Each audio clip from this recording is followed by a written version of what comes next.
نعوذ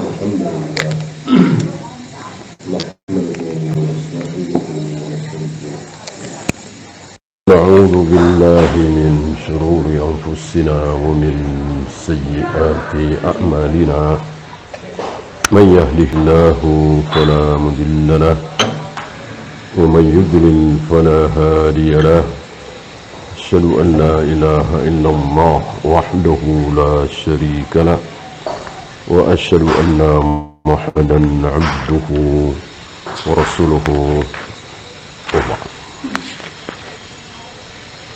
Kita masih meneruskan suratul Lail di ayat 12. Inna alaina lal huda, sungguh menjadi hak kami al-huda, memberikan petunjuk mana yang halal, mana yang haram, mana yang syirik, mana yang tauhid, mana yang hak, mana yang batil. Itu hak kami. Maka para nabi, para rasul, para malaikat, apalagi manusia biasa tidak punya hak untuk mengharamkan sesuatu atau menghalalkan sesuatu. Tidak punya hak. Mewajibkan sesuatu, mengharamkan sesuatu, tidak punya hak sama sekali. Termasuk Nabi SAW tidak berhak. Yang beliau sampaikan adalah dari Allah. Beliau tidak ngarang sendiri. Ya. Kalau maunya beliau, ya, kenapa mesti memerangi manusia?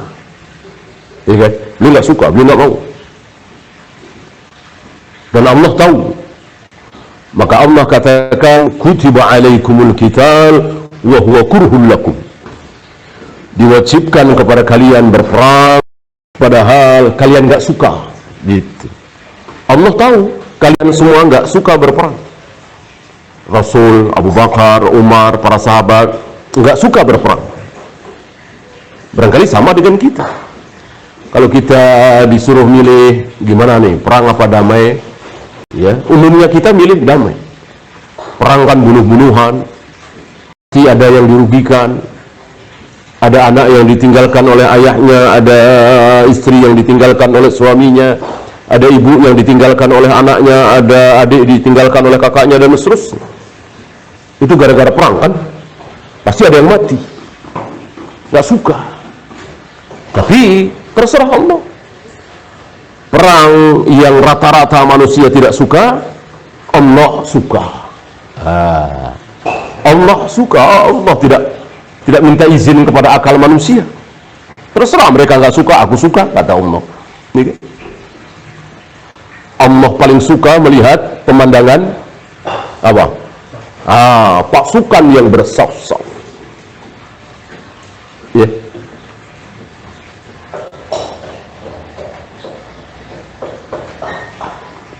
Maka disebut surat As-Saff. Ya. Innallaha yuhibbul ladzina yuqatiluna fi sabilihi saffan. Allah suka sekali melihat pasukan yang berdiri bersaf-saf, siap mati demi membela agama Allah, siap mati untuk melawan orang-orang kufar. Allah suka. Kita gak suka. Secara nurani kita, fitrah kita tidak suka berperang, apalagi wanita, ya. Karena kita taat kepada wahyu, kita taat kepada Allah, kita taat kepada qala Allah wa qala Rasul, ya sudah, kita tidak mencaci maki perang, kita memuji jihad. Mereka orang-orang kafir, mereka tidak percaya dengan wahyu, mereka tidak peduli dengan qala Allah wa qala Rasul, maka yang keluar dari mulut mereka perdamaian. Mari berdamai, sebarkan perdamaian, perdamaian, perdamaian, perdamaian dunia dan seterusnya. akhirnya kena sendiri. Ya, akhirnya kena sendiri. Kan hampir seluruh manusia, apalagi di PBB, meneriakkan perdamaian dunia. Tapi karena memang tidak sesuai dengan sunatullah, karena perang itu pasti ada, ya, mereka kena sendiri. Negara mana yang tidak pernah berperang? Sedikit sekali. Umumnya negara-negara besar pasti pernah berperang atau sedang berperang. Ya, dari Jepang, Amerika, Inggris, Prancis, Jerman, negara-negara mana yang belum pernah berperang? Ya kan? Padahal mereka teriak cinta perdamaian. Ini bukti bahwa terserah Allah. Mana yang disukai oleh Allah, mana yang dibenci oleh Allah, terserah Allah. Ya. Mana yang harus dilakukan, mana yang tidak boleh dilakukan, terserah Allah. Ya. Wudu itu begini, tayamum itu begini, melempar jumrah itu begini, semuanya terserah Allah. Yang tidak boleh dimakan daging babi, yang tidak boleh diminum khamar, terserah siapa? Terserah Allah. Ya. Padahal apa salahnya? Dan manfaatnya luar biasa. Misalnya ketika kita berada dalam cuaca dingin, kita minum mungkin setengah gelas, ya, atau seperempat gelas. Ini manfaatnya bagus, menjadi penghangat badan. Ya. Kata Allah haram, walaupun manfaatnya besar sekali. Ya.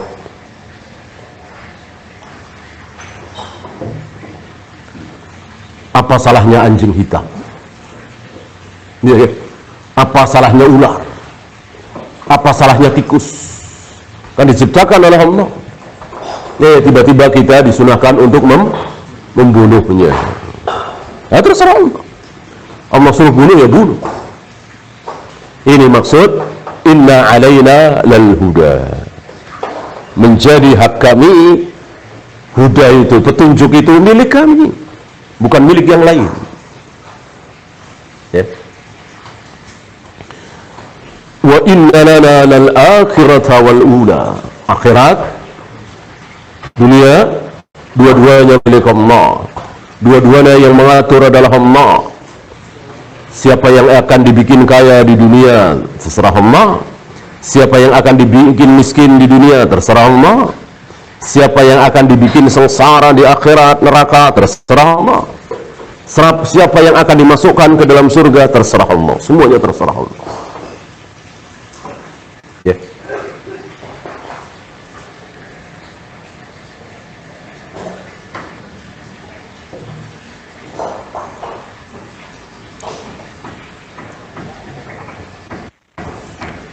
Fa'andartukum naran taladda. Maka aku peringatkan kalian tentang api yang menyala-nyala, neraka, akan membakar manusia-manusia yang durhaka. Siapa yang masuk neraka itu? La yaslaha illal ashqa. Tidak ada yang akan masuk neraka kecuali ashqa, manusia celaka. Manusia yang paling celaka adalah manusia yang masuk neraka. Bukan manusia yang dipenjara bertahun-tahun, belum tentu celaka. Bukan manusia yang dari kecil hidupnya terlunta-lunta, tidak pernah kaya sampai dia mati, belum tentu dia celaka. Orang yang sering kelaparan, orang yang disiksa di penahanan, orang yang dicaci maki, belum tentu. Ya, belum tentu celaka. Yang pasti celaka adalah yang masuk neraka. Tidak ada yang masuk neraka kecuali orang-orang yang celaka. Al-ashqa.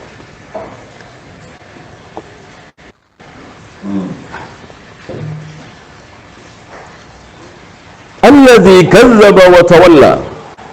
Sifat orang yang celaka di ayat 16 ini ada dua. Tentu bukan pembatas ini. Apa dua ini? Yang pertama kadzdzaba. Apa kadzdzaba? Apa kadzdzaba? Mendustakan, tidak percaya. Allah bersemayam di atas arsy, nggak percaya. Allah turun ke langit dunia setiap sepertiga malam, nggak percaya.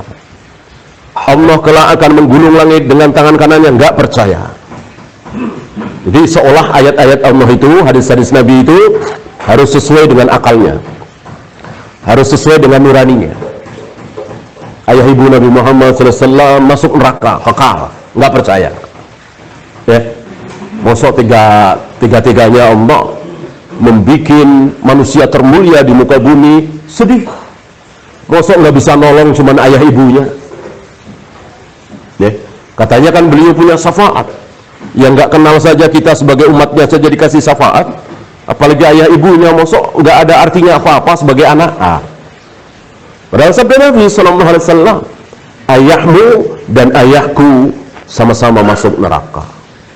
Diucapkan oleh Nabi SAW kepada seseorang yang baru saja masuk Islam, dan dia bertanya kepada Nabi, ayahku di mana? Nabi menjawab, di neraka. Dan orang ini sedih bukan main, pergi. Lalu Nabi menghibur dengan kalimat, bukan cuman ayahmu, ayahku juga di neraka. Dan kalimat ini kalimat benar, bukan kalimat dusta hanya menghibur. Tidak mungkin Nabi berdusta, apalagi berdusta atas nama ayahnya. Mestinya masuk surga dikatakan masuk neraka, sangat tidak mungkin. Jadi betul ayah beliau, ibu beliau masuk neraka, dan wajib dirinya. Sementara sebagian saudara-saudara kita, ya, karena itu tadi lebih sikah dengan logikanya, nuraninya, akalnya. Adapun Ahlus Sunnah mendustakan akalnya, nuraninya. Demi apa? Demi dalil. Walaupun tidak sesuai dengan nurani, tapi ini dalil, dilakukan.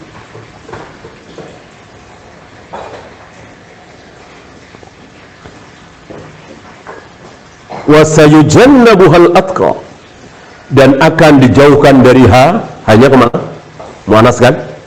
Ke nar tadi, ke neraka tadi. Karena nar walaupun tanpa tak marbuto dianggap muannas. Ya. Ada beberapa kalimat yang tanpa tak marbuto tapi dianggap muannas. Seperti as-sams, matahari, yad, tangan, ini dianggap muannas walaupun tanpa tak marbuto. Termasuk nar.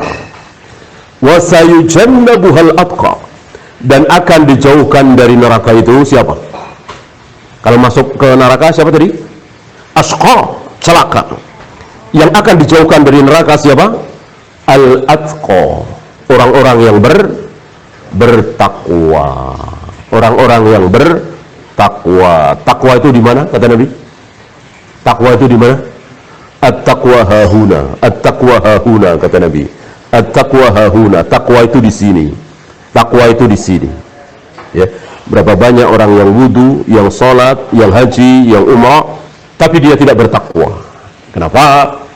Karena pamer, karena riya, karena sum'ah, karena sombong, takabur, ingin dipuji dan seterusnya. Ya. Adapun di hati tidak. Ya, karena hati itu tidak bisa bohong. Hati itu pasti jujur. Hati itu pasti apa adanya. Maka ketika hati itu baik, insya Allah yang lain ikut baik. Gitu ya.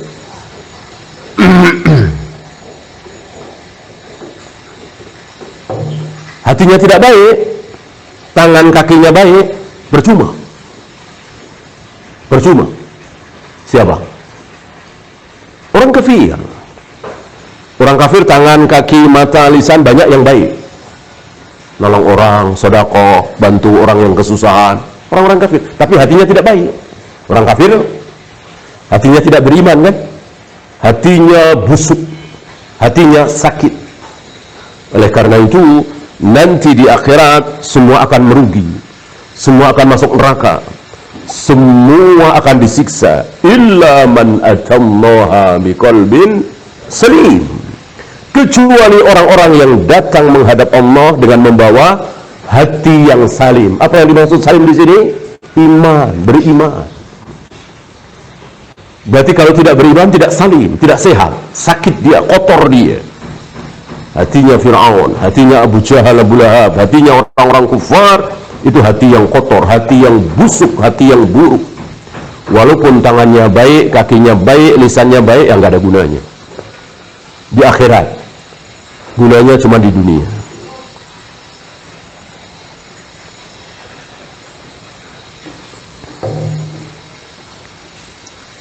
Alladhi yu'ti malahu yatazakka. Nah, salah satu sifat orang yang bertakwa, salah satu ya, adalah yang memberikan hartanya yatazakka, untuk membersihkan diri. Ini salah satu dalil tentang zakat. Maka ketika kita punya uang 1 miliar, nggak usah 1 miliar lah, 100 juta, saya kira di bawah 100 juta juga, 30 juta lah ya, kok tidak kita berikan zakatnya, berarti kita masih mempunyai kotoran ya. Kalau 100 juta, kotorannya berapa?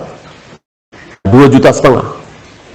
Jadi ketika kita punya uang 100 juta, ada 2,5 juta yang kotor, yang haram, yang harus dibersihkan.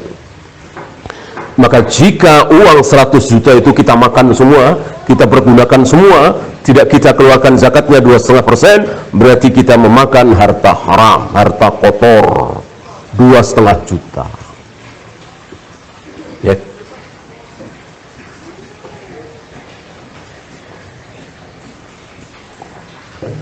Oleh karena itu Rasulullah dan keluarga beliau beserta keturunan beliau tidak boleh memakan harta zakat karena kotor, karena itu kotoran manusia, tidak layak diperuntukkan untuk beliau dan keluarga beliau. Maka ketika beliau melihat Hasan memakan kurma zakat, maka beliau korek mulut Hasan dengan mengucapkan kih, keluarkan, tidak halal bagi kita memakan ini, haram bagi beliau dan keluarga beliau, keturunan beliau memakan harta zakat. Wa ma li ahadin 'indahu min ni'matin tujza. Tidak ada orang yang diharapkan kenikmatannya, nggak ada. Jadi dia memberikan harta itu, nggak ada keinginan apapun dari orang ya. Biar dia baik sama saya, biar dia simpati sama saya, biar dia ngasih proyek ke saya, biar anak saya diterima di perusahaan dia, di sekolah dia, enggak. Wa ma li ahadin 'indahu min ni'matin tujza. Tidak ada orang yang dia harapkan ya. Dengan demikian tidak perlu dilihat ya. Bahkan kalau perlu disembunyikan. Dan itulah sedekah yang sangat disukai oleh Allah. Tangan kanan memberi, tangan kiri tidak tahu. Jika antum sering melakukan ini, tangan kanan memberi, tangan kiri tidak tahu, tangan kanan memberi, tangan kiri tidak tahu, maka antum boleh berharap nanti di akhirat akan mendapatkan naungan. Ya, di saat orang lain kepanasan luar biasa, bayangkan matahari sejengkal, tanpa pakaian, tanpa makanan, tanpa minuman. Ini ada 7 golongan manusia yang akan dinaungi. Salah satunya ini, anfaqo biyaminihi la ya'lamu shimaluhu. Orang yang bersedekah dengan tangan kanannya sementara tangan kirinya tidak tahu. Ya. Illa ibtigha'a wajhi rabbihil a'la. Dia hanya berharap wajah Allah yang al-a'la, yang maha tinggi. Dia hanya berharap ridha Allah. Dia hanya berharap surga. Dia hanya berharap pahala. Dan ini tidak bertentangan, ya. Berharap apa nih, pahala apa surga? Berharap apa nih, ridho Allah apa surga? Ini tidak bertentangan, karena semuanya adalah akhirat. Ridho Allah, pahala, surga, ini semuanya akhirat, nggak masalah. Yang masalah itu akhirat juga, dunia juga. Ingin masuk surga juga, ingin dapat ridho Allah juga, tapi ingin sanjungan manusia juga. Ini yang masalah. Ini yang bertentangan, ini yang ditolak. Ana aghna syuraka'i 'ani syirki, kata Allah. Aku adalah zat yang paling tidak butuh dengan persekutuan. Maka barang siapa yang beramal karena aku dan karena selain aku, maksudnya dunia, maka taraktuhu wa syirkahu. Aku tinggalkan dia dan sekutunya. Aku tinggalkan dia dan sekutunya. Berarti Allah tidak mau terima. Wala saufa yardo, dan pasti dia akan ridho. Berapa banyak dari kita yang menginginkan satu jabatan misalnya. Setelah dia dapat jabatan itu, taruhlah wali kota, dia tidak ridho, dia nggak suka, dia nggak senang, dia nggak menikmati, ya, malah akhirnya dia menyesal. Kalau tahu begini, kalau berakhir dengan seperti ini,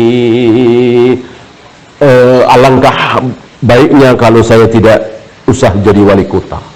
Banyak seperti itu, ya. Kalau akhirnya begini,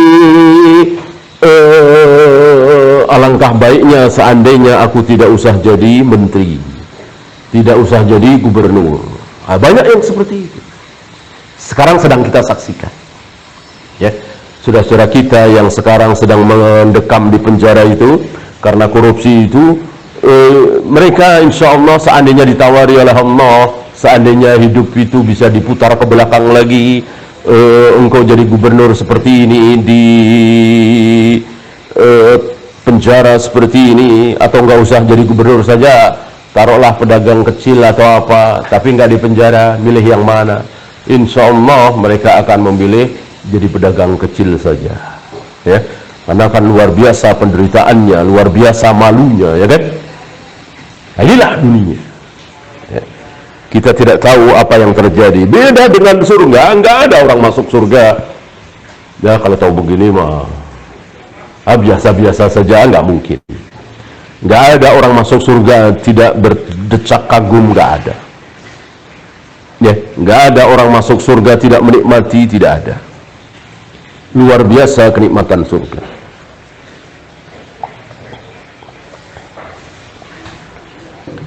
Nggak ada orang masuk surga pengen balik lagi ke dunia, nggak ada. Kecuali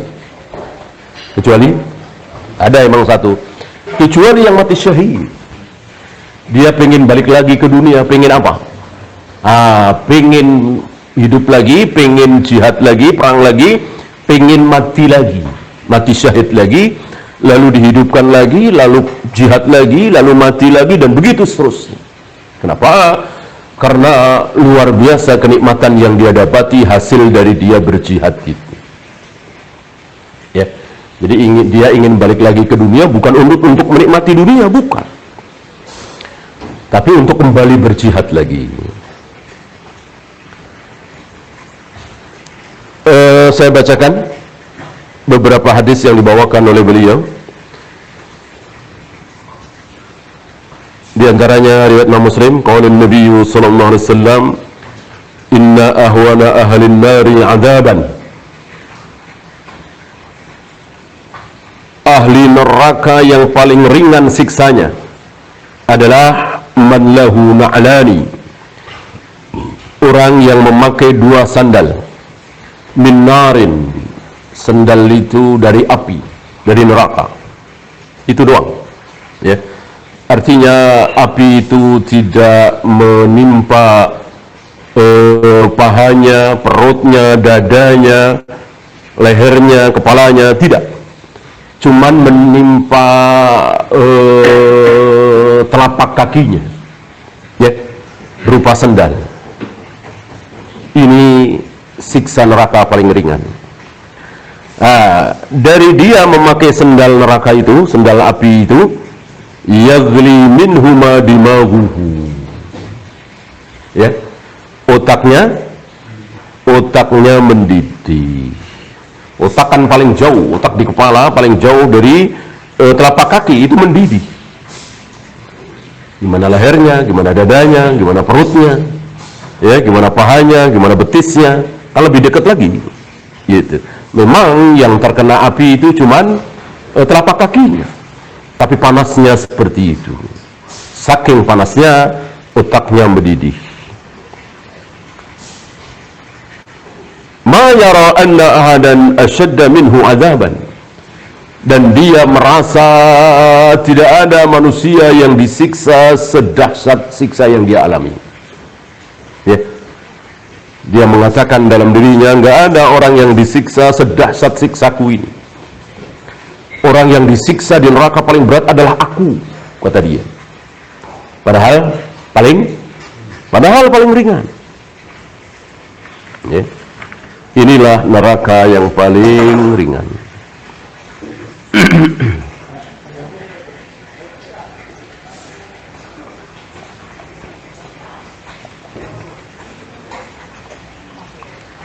Hadis lain, riwayat Imam Ahmad, qala an-nabiy sallallahu alaihi wasallam, kullu ummati tadkhulul jannata yaumal qiyamati. Seluruh umatku kelak pada hari kiamat akan masuk surga. Illa man aba, kecuali yang tidak mau, kecuali yang enggan tidak mau masuk surga. Para sahabat bertanya, wa man ya'ba ya Rasulullah, siapa yang enggan, yang tidak mau masuk surga ya Rasul? Apa ada? Maksud ada orang tidak mau masuk surga? Nabi menjawab, man ata'ani dakhalal jannah. Barang siapa yang taat kepadaku, melaksanakan perintahku, mengikuti sunnahku, dia akan masuk surga. Wa man asani faqad aba. Barang siapa yang durhaka, lawan kata taat, aku menyuruh sholat, dia enggak sholat. Aku melarang berzina, malah dia berzina. Aku mencontohkan seperti ini, malah dia tidak, malah dia melakukan bid'ah. Itu lawan kata taat. Faqad aba, berarti dia enggan, tidak mau masuk surga. Ini sekaligus membantah orang-orang Jabariyah yang mengatakan bahwa manusia itu tidak punya usaha. Manusia itu seperti bulu-bulu yang berterbangan, tidak punya kehendak, tidak bisa menentukan nasibnya. Dibantah salah satunya dengan sabda Nabi tadi. Ya, silahkan. Kalau mau masuk surga bisa, asal taat kepada Nabi. Bahwa surga neraka kita sudah ditulis oleh Allah, itu bukan urusan kita, itu urusan Allah. Sama dengan ketika kita mau berdagang, bahwa hari ini dagangan kita laku berapa, Allah sudah punya catatan.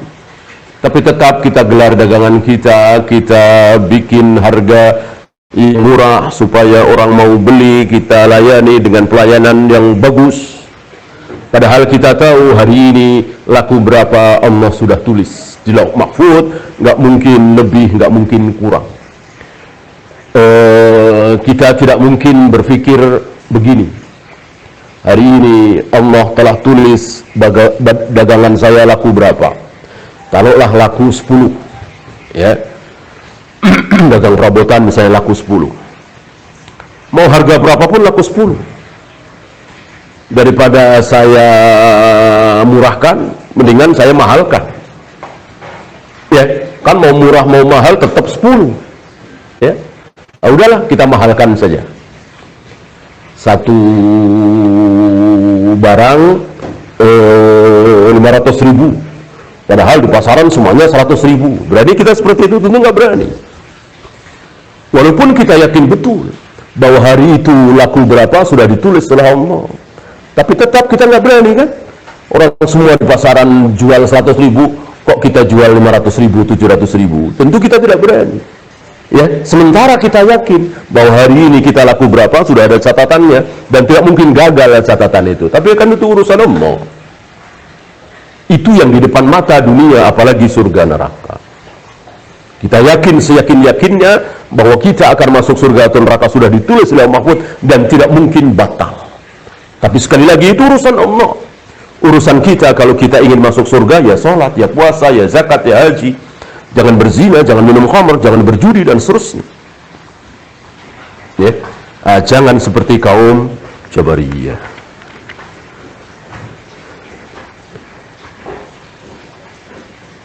Satu lagi. Ini menyangkut Abu Bakar.